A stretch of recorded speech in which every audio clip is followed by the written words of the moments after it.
Hi everyone, welcome back to my channel. If you're new here, my name is Chelsea, and in today's video I'm going to be talking about how we're getting through the sleepless nights.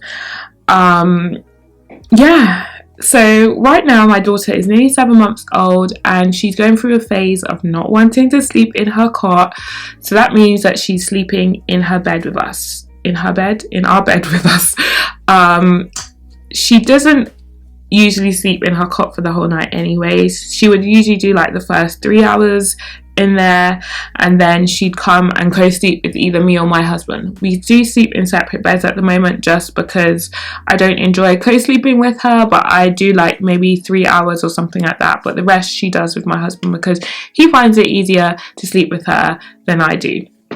Right, so how do we get through the sleepless nights? The first thing I would say is that you have to work as a team, and I feel like this is super obvious, but it's one thing that we try and do, because if we don't work as a team then it doesn't work. So how we do that is, for example, I feed her to sleep after her bath time, and then I'll put her in her cot when she decides to go back in there again, and then once she wakes up he'll either get her and bring her to me to breastfeed. I'll breastfeed her and then put her in the bed with him. Sometimes I do try putting her back in her cot. Sometimes she will go in for like maybe another hour and a half, but most times she doesn't. But anyways, if she does go in, then he'll wake up when she wakes up and bring her to the bed, because she feeds every 3 hours. So I'm like, it's not time for her to feed, just get up and put her in the bed with you, because she's not hungry, she just doesn't want to sleep in there anymore. But we sort of work out what we're going to do logistically before like we start the night time sleep, so that we know, and one person always has to like get up and help, etc. Because if I was getting up the whole night, sort of getting her from the cot, feeding her, putting her back, then I don't get much sleep. So we alternate, and that's how we work as a team. The next thing I would say, which is super duper important, is do not compare how tired you are. It does not help. If someone says they're tired, they're tired. It doesn't matter if you've been at home all day, cooking, cleaning, washing, doing all that, and your husband, or vice versa, the mum might be out working, has been out working.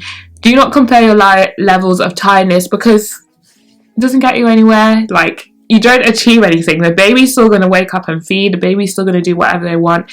Even if you're comparing how tired you are, it doesn't help. So I would recommend do not compare, because then you end up arguing and you're still tired. The baby's still doing whatever the baby wants to do, and you're no better off. So just remember, you're both tired, you're both struggling, and when you're both tired, the level of tiredness and exhaustion that you feel as a parent, it can turn you into not a nice person. Personally, for me, I do not function well off of little to no sleep, and well, I'm learning to be better, but when we're tired and sleep deprived, it really can affect our mood, the way how we function, the way how we respond to people. So just sort of bear that in mind.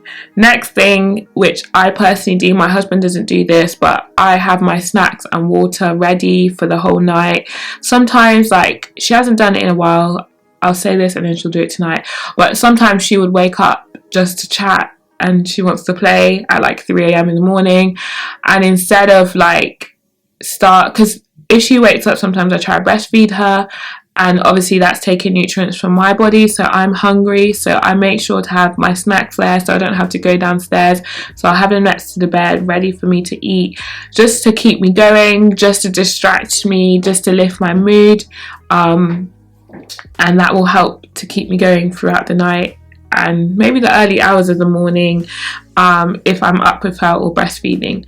Next thing I would say is that I sometimes, if she's been up for a long period of time and I'm sort of hitting my limit of annoyance that she's not going to sleep, I will put on my AirPods and listen to a podcast or watch something, and that will sort of distract me. I just leave her doing whatever she's doing, like playing or chatting, and I'll listen to something to sort of zone out from the fact that she's not wanting to sleep. And it's a good distraction tool. It helps me to think about something else, and usually when I leave her, she'll just fall back to sleep on her own. So it helps the time to pass, and it's a good distraction tool. The next thing that we do to get through the sleepless nights is to remember that it doesn't last forever. And this is the hardest thing, because when you're in the moment, when you've gone a whole week and your baby won't sleep, or they're waking up a lot and they're crying a lot, or whatever they're doing, it's really hard in the moment to think that, or remember that it's not going to last forever. But that's what I'm telling myself right now. It's not going to last forever. Just keep going. You're doing a great job. Each day that passes, maybe your baby's sleep will get better, or I don't know, maybe tomorrow you'll get more sleep than you did today. But yeah, just remember, that it won't last forever, and it's just a phase that they're going through. I say this through very tired eyes. The last thing is is how we're getting through the sleepless nights, is that we remember that our baby needs us. She needs us. We are the only thing that she knows.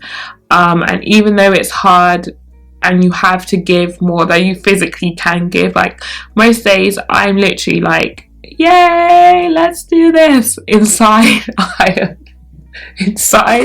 am so tired, like I literally have no energy, but you're doing it, and you're doing it. You just have to sort of just wing it, really, and you will do it. And last thing I would say is how we get through the sleepless nights is that each day is a new day. So you go to bed and maybe you don't get a lot of sleep, but then the next day you wake up and it's a new day. And if you remember, if you try and remember, today is a new day, I'm going to wipe the slate clean, maybe she'll sleep better tonight.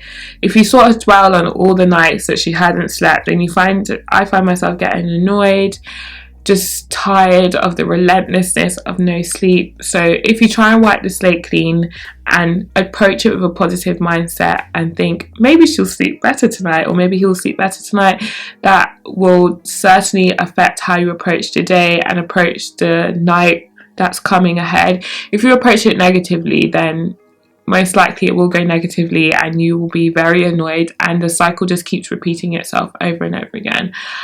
And the last thing of how we actually, and this is a really good important tip, is how we're getting through.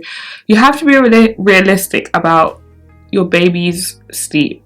A lot of people, obviously, the goal is to get your baby to sleep through the night, but you have to be realistic about however old your baby's age is. She's nearly 7 months. Most 7 months old do not sleep through the night, and even though that's what we want as parents, it's not realistic most times. The baby is still hungry, still wakes up in the night to feed, and that's what most babies do. Although you may see people online bragging that their baby's sleeping through the night, they're doing this, they're doing that, most times it's not realistic. So once you lower your expectations and have a realistic view of baby sleep, then that helps, and that's what's helping us to continue through this very tough time.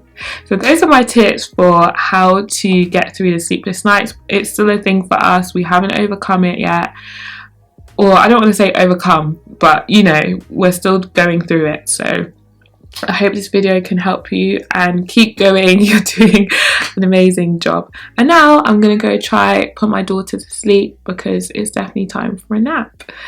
So yeah, see you in my next video. Bye.